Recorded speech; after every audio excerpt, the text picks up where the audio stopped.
Yeah. It's like, again, it's like this nuanced point of like operationally, yes, build it to sell.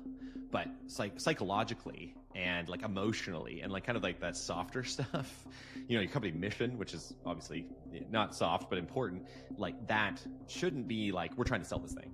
It should be, we're trying to deliver value. We're trying to do something spectacular. We're trying to change the world in our own meaningful way. That's what you want to be. That's the difference there.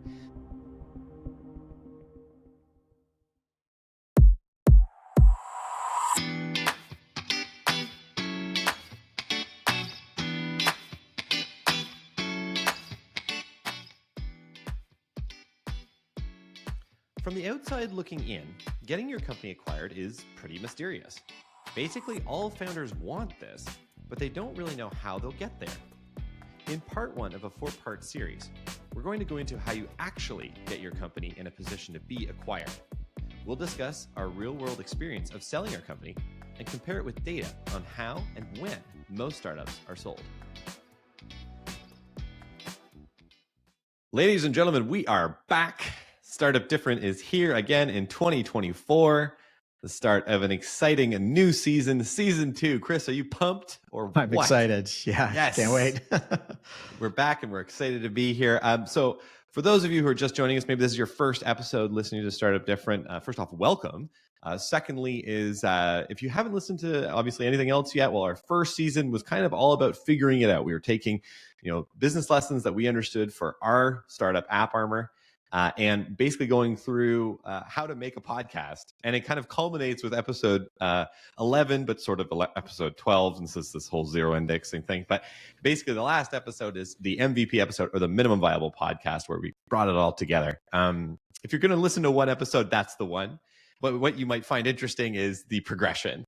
And that was very purposeful. But now we're really excited with season 2 because we're taking everything we've learned, along with a bunch of other new lessons and feedback we've gotten from some of our early listeners, and we're putting it all together. And so the first thing that we're doing with this particular episode is we're starting off on a series. So we're going to start series throughout our seasons. And so for this first series, we're going to focus on getting your startup acquired. And it's a 4-parter. So we're going to have 4 different episodes that goes through this. And then, after that, we're going to have another series and another one after that, which we're going to tease out a little bit later as we make our way through this season. And you might be asking yourself, why? Well, it's because getting acquired is kind of weird. It is one of those things where you as a founder, like you might actually understand you understand your business, you understand all this other stuff. You're really working on it. You're working towards this thing, but you're not really certain like what it takes to actually get acquired. So what we're going to try and do with today's episode is basically try to demystify that process. And we're going to go through our own experiences and what that looks like. Now, what was kind of interesting for us is that it actually all started with the Buffalo Bills. Yeah. My childhood of, the Jim Kelly poster on my childhood bedroom wall. My dream was to be the quarterback of the Buffalo Bills or sell my software company for $1 million. I think you might still have a shot. You know. What, at the Buffalo Bills? No, yeah. I don't think so. I think Josh Allen has that sewn up.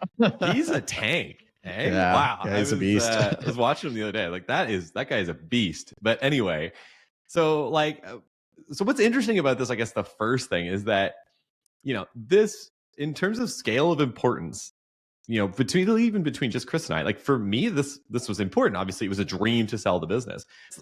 But the weird thing is we didn't focus our business on like selling it. It was very much a different process, and a different line of thought. Like, what would you think about that, Chris? Yeah, no, like I when I first started my business back like 20 years ago, we were doing document management software. And I remember there was like a weird overture from one of the partners we were working with that they had said like, oh, this one photocopier manufacturer is acquiring companies like crazy. Da, da, da. And then I remember it was just like a bomb went off in the little company of like 3 people, because then everybody was like jockeying for like, when are we selling? How much am I getting? Da, da, da, all that sort of stuff. And it really took the eye off what was really important, which was doing right by the customers, building an amazing product, making customers happy, that kind of stuff. So it's a little bit scary to, even I never like to let my mind even drift to this idea because I thought it was too much of a distraction, but maybe that's just me. No, it is distracting though, because you start, if you're thinking about selling, like if you're building your business to sell, and I guess this is the first myth that we want to address today, is that if you're building your business to sell, like that's the wrong way to do it. You shouldn't be doing that. But it's more nuanced than just kind of that blanket comment. Um, so Chris is making a good point here too. It's like, okay, so on the one hand, there's kind of like this like cultural element. Okay, so that is with your company, whether it's 3 people, 50 people, 100 people, 1,000 people. If your mission is around selling, that first off, people don't really usually buy into something like that. And secondly, is that it's not really like going to be super fulfilling. And it also, there's other complications that we're going to get into here in a few minutes, but it doesn't usually work out as well as you want to.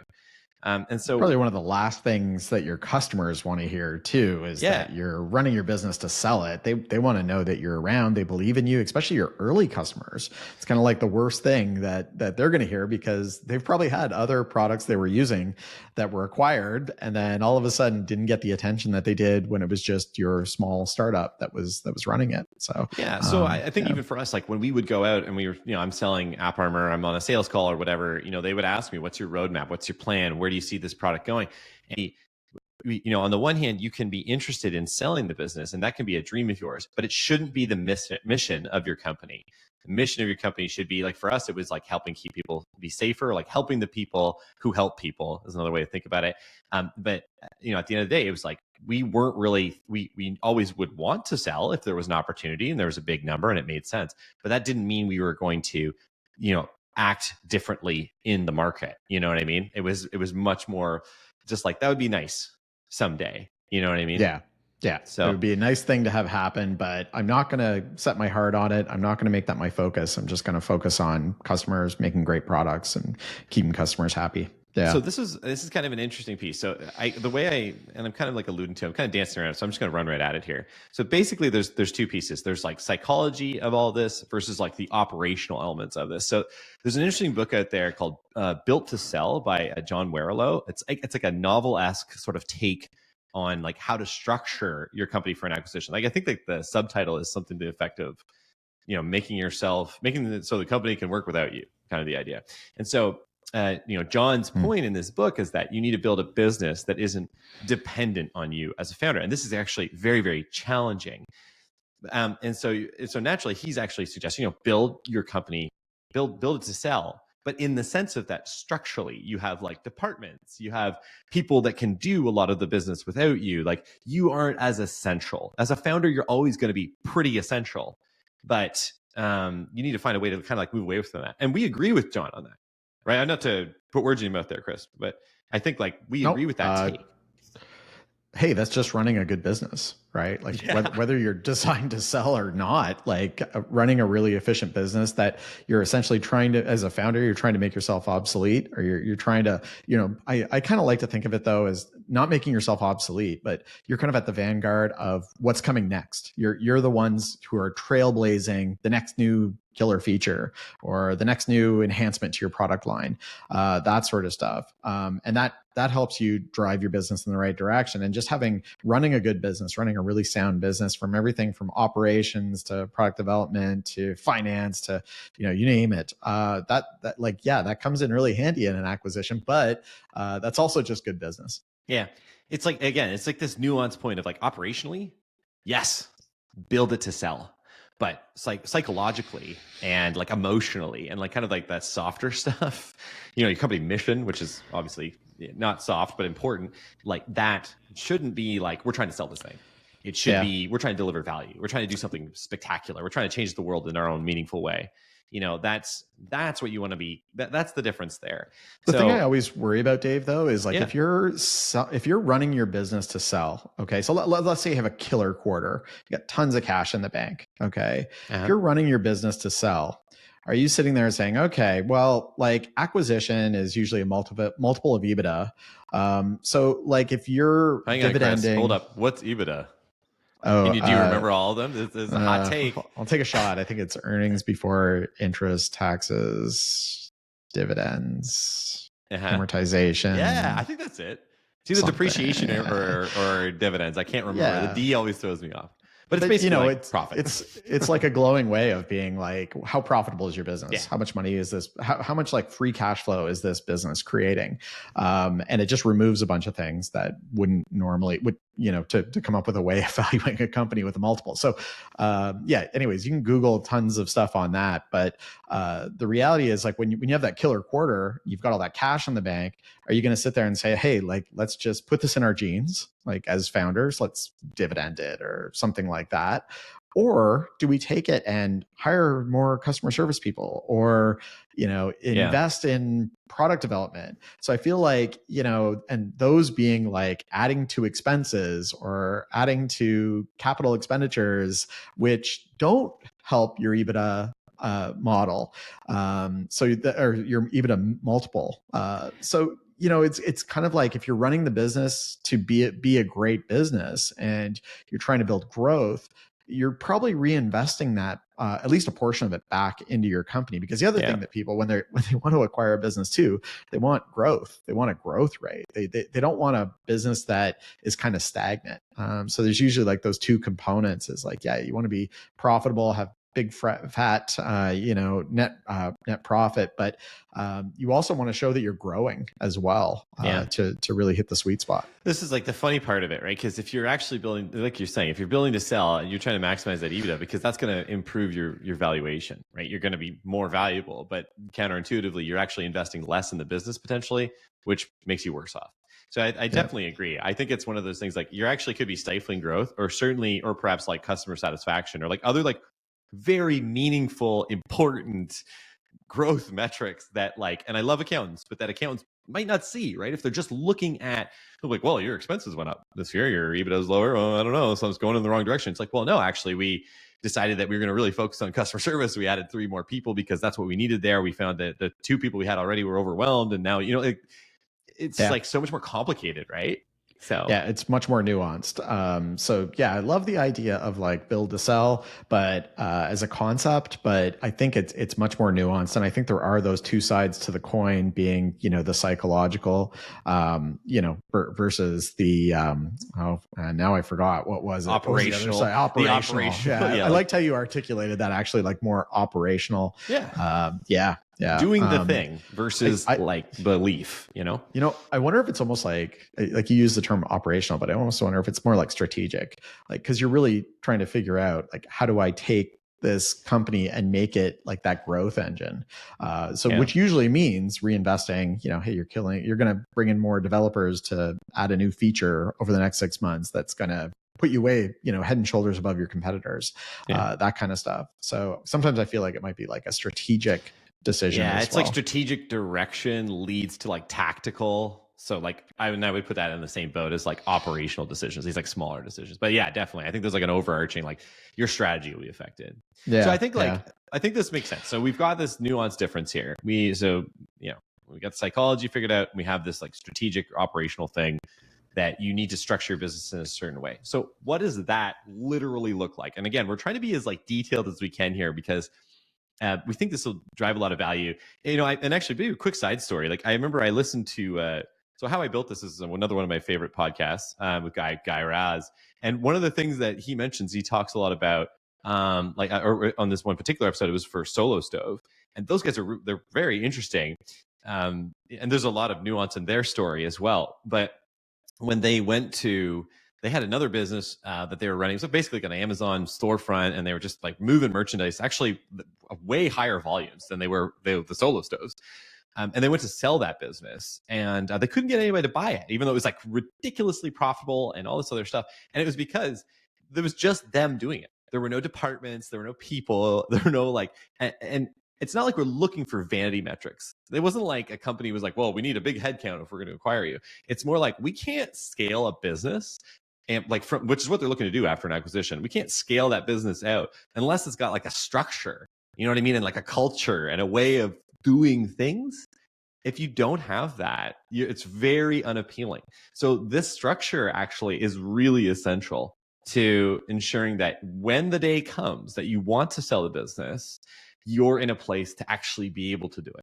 So with all that, how do we do it? So I think, Chris, like I think this is really like, this is your Fifth Symphony, your I don't know, your Picasso, your Mozart, whatever. You've done something really special here, especially when we're getting in closer to selling the business. So why don't you take a little bit of detail here on some of this?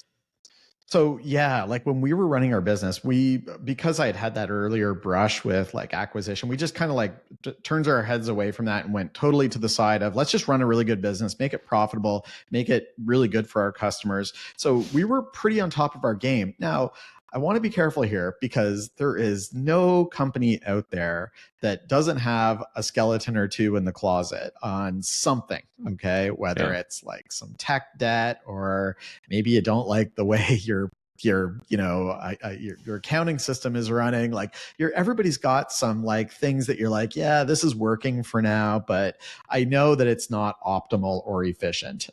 This needs to be fixed. But I think generally speaking, if I was to take like hopefully an unbiased view, a 30,000-foot view of our business, I thought that we were in a really good place of everything was working well. We had spent time to make sure everything was well organized and it was running efficiently before we even went into trying to look at an acquisition. Is that your feeling on it too, Dave? Like you've got a sort of a different view from the sales and marketing side. Well, I think like there's sort of like an organized chaos about most companies and startup, or even in some cases, even like really big companies.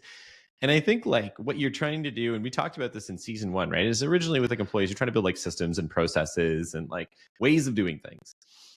But you're just doing those in that moment because that's what made sense, so that you could go and keep working in the business. So we needed a CRM, minimum viable product, multiplied a million times over. That keep getting refined. Yeah, so absolutely. But when you get to this stage, what's different is you actually be very deliberate. You have to be like, okay, we need to shift from, we have a CRM, so it's a customer relationship management software. So like, your sales system, we have a CRM and it has these fields and we just fill those in kind of like haphazardly. And, we have some ones that are always filled in, but, we got this other stuff and this kind of junk here and here's a custom field and whatever. And so I think what we had to do though is like, okay, we need to get rid of all that crap and figure out what do we actually need to know. And then we need to structure it in a way that a company coming in could look at our stuff, which is, by the way, another one of the episodes. We're going to talk about how scary that is. But come in and look at our stuff and say, okay, yeah, this is their organized. This is their number. This is how many quotes they have out there. This is their projected revenue. This is like, we can run reports. They can do all the stuff they need to do. If you have a big old mess, it's going to be hell. And they're going to be turned off. They're going to be turned off of going through, because if it's a bigger hill to climb to buy you, it's like in any circumstance, you want to make it as easy as possible for the person to buy the thing you're offering. And so having things in order is important. You don't want to open the back doors to your operation and have like a dumpster fire in there that the acquirer walks in and goes, oh gosh, like get me out of here. What are we doing? And I think absolutely. Just if I could, as a side note, like particularly for bootstrapped companies. So when you're a funded company, and then we have our own feelings on that, which is fine. But if you're a funded company, you're probably going to have your house a bit more in order because you're more used to having people come in and evaluate your financials and your systems and all this stuff, because your investors want to know. But for the bootstrap firms, you probably have like no sense of this. So we had really no real idea without doing a bit of research, and then frankly, kind of getting more serious around, hey, we need to have stuff put together to make this as easy as possible for somebody to buy us. So there is something to be said there. Yeah, they really don't want the dumpster fire, the really nice storefront. It's like kind of like if you go to a fast food place and they're the staff are, for the most part, they're happy and clean and they're standing there and they don't let you see the kitchen. Yeah, they don't want you in there. They don't want you to see the burgers at Burger King or whatever, because it's kind of gross, right? Yeah. So it's like, no offense to Burger King, please don't sue us. But it's just like one of those things, though. It's like you can't really see the kitchen, right? Because that's just a bit of mayhem in there. You don't want to see the sausage being made, but it still should be pretty nice. So yeah, I think absolutely. I think one of the other things that I think we were fortunate that we had pretty good accounting and bookkeeping help on our side. So like from a financial perspective, our operation was fairly simple, fairly straightforward, but we did have it in a really clean place. Like we didn't have a big mess in our billing system. We didn't have, that sort of stuff. So I think that goes a long way, especially if, you're starting to have those conversations with, potential acquirers, and, you want to be able to like run a report real quick and be able to give them your sales numbers for last quarter. You don't want to be like, give me a couple of weeks as I try and dig that out of our mess of It's an expensive accounting for system. everyone. Yeah. Like Yeah. they got people on their side waiting to do stuff, like Yeah. they're probably bigger than you, right? So that's Yeah. kind of the Yeah. circumstance. But Yeah, they're also all going to expect that in Excel format or in a spreadsheet format, because they're going to be comparing all those numbers. They're going to be analyzing all that data. Don't send them PDFs of your financials. Like, get ready for them to go through everything. And we're gonna go into that actually in the due diligence section, which will be a later episode. Yeah, so much fun. Yeah. Really good points. So I think, like, again, I haven't put together one last teeny point here, and then I want to get to our last like main learning. Is that we didn't have any debt, okay? And this is kind of a funny thing, because most companies are funded or like they may have or a line of credit or like whatever. Like you might have something. We had no like debt instruments really. Like we had nothing really. Maybe maybe a mortgage for the office, but like other than that, like nothing. That was separate. It was a holding company. So that's right. That wasn't even part of it. So like in the end, that was very surprising for them. But like you want to, there's almost like some element of this. You want to like delightfully surprise them. I think a lot of the time they expect, frankly, a pretty big mess. And if they go in there and they go, oh, this is actually really well put together, that's gonna give you some momentum that you need towards that purchase. Like you want them to buy you. They're going to see that. It's going to be very promising. So yeah. Okay, I think we hit that. So last thing I want to get to here on this is you got to get lucky. And this kind of sucks because it's hard to be like, well, you just got to be in the right place at the right time. Like it's really hard to get that kind of luck. But so one of my favorite books on all this is Good to Great. If you haven't heard of it, Google it. Awesome book. And one of the things they talk about is sort of this like return on luck. So on the one hand, you're going to make a good business. You're going to work really hard. You're going to position it well. You're going to have it organized. But then you kind of got to be in the right place at the right time. And you can do that by doing that work in advance, by being prepared, by being ready, by being in that place. So for us, we had all of our house in order. We had our, customer service was exceptionally high. We were growing like crazy, winning awards off of that as well. And then it was kind of like, oh, hey, money is really cheap right now, because this was during the pandemic when we were acquired.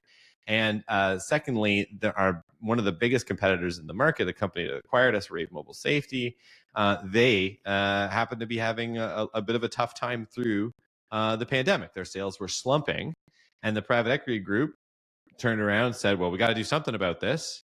And, we jump ahead about a year and change, we were part of that company, and the private equity group was able to report, hey, look how great this company is doing that we own.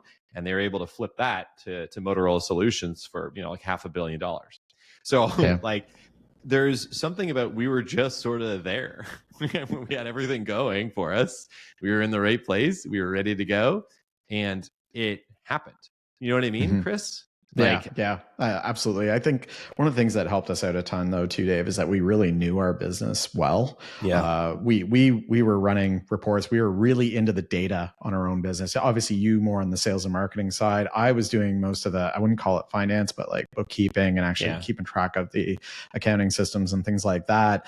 And between the two of us, we could basically answer any question that would come up for our business. So, as like having our hands deeply into all that stuff put us in a really good position that we could then go into having conversations with people, and we knew the answer to every question right off the top of our head because we were so well into it. Yeah, for sure. So let's cover this. Let's quickly summarize. So our advice here: build to sell, sort of. Okay. Build to sell in the sense of have your company be structured, organized, ready to go. However, that can't be your mission. Psychologically, it's very different if that's your mission. Your mission should be on delivering customer value, doing something meaningful, moving the world forward, that kind of stuff. If you're focused on just selling, it's going to be weird. It's going to bias your behavior. It's going to be strange. It's really you got to be focused on you're just doing your thing. If the opportunity comes along for an acquisition, you'll be greatly positioned to consider it. You'll be right there. You got everything you need. So you'll have your tech data organized. You'll have your sales force organized. You'll have clear data for them to evaluate, all that good kind of stuff. And then you just basically you're putting yourself in a position to be desirable. One thing we didn't really say is that, in the market, you kind of want to step on their toes a little bit too, to show that, hey, wouldn't it be easier if you just acquired us too, rather than having to deal with us every day, competing against you in the market. I mean, we used to see Rave Mobile Safety on every single deal we'd go after. So like after a while, they just get tired of it. And then, the circumstances were such that we were ready when TCV, the private equity group that owned them, came calling and said, hey, we're interested. What do you got? And we had all our ducks in a row and we were ready to move. And then the last thing we'll just say here too, always be prepared to just not sell. Yeah. I mean, because this is going to strengthen your negotiation position. If you're, what's called a BATNA, that's an acronym, so best alternative to a negotiated agreement. If your BATNA is to just keep running it and making good money and growing your business, it's going to put you in a very strong negotiation position, which we'll get into in a little bit more in the next episode. So again, structure the company and make sure you're ready to go. You're not building to sell, but you're organized. Have everything all your ducks in a row, and make sure you're ready to be lucky, and you'll be set on the first steps towards your acquisition of your company. Cool. Hey, episode 1, season 2, complete. Thank you so much, folks, for the time. Appreciate it. Follow us on all the things and rate us on all the things too. And we will see you next week for our next episode in this series.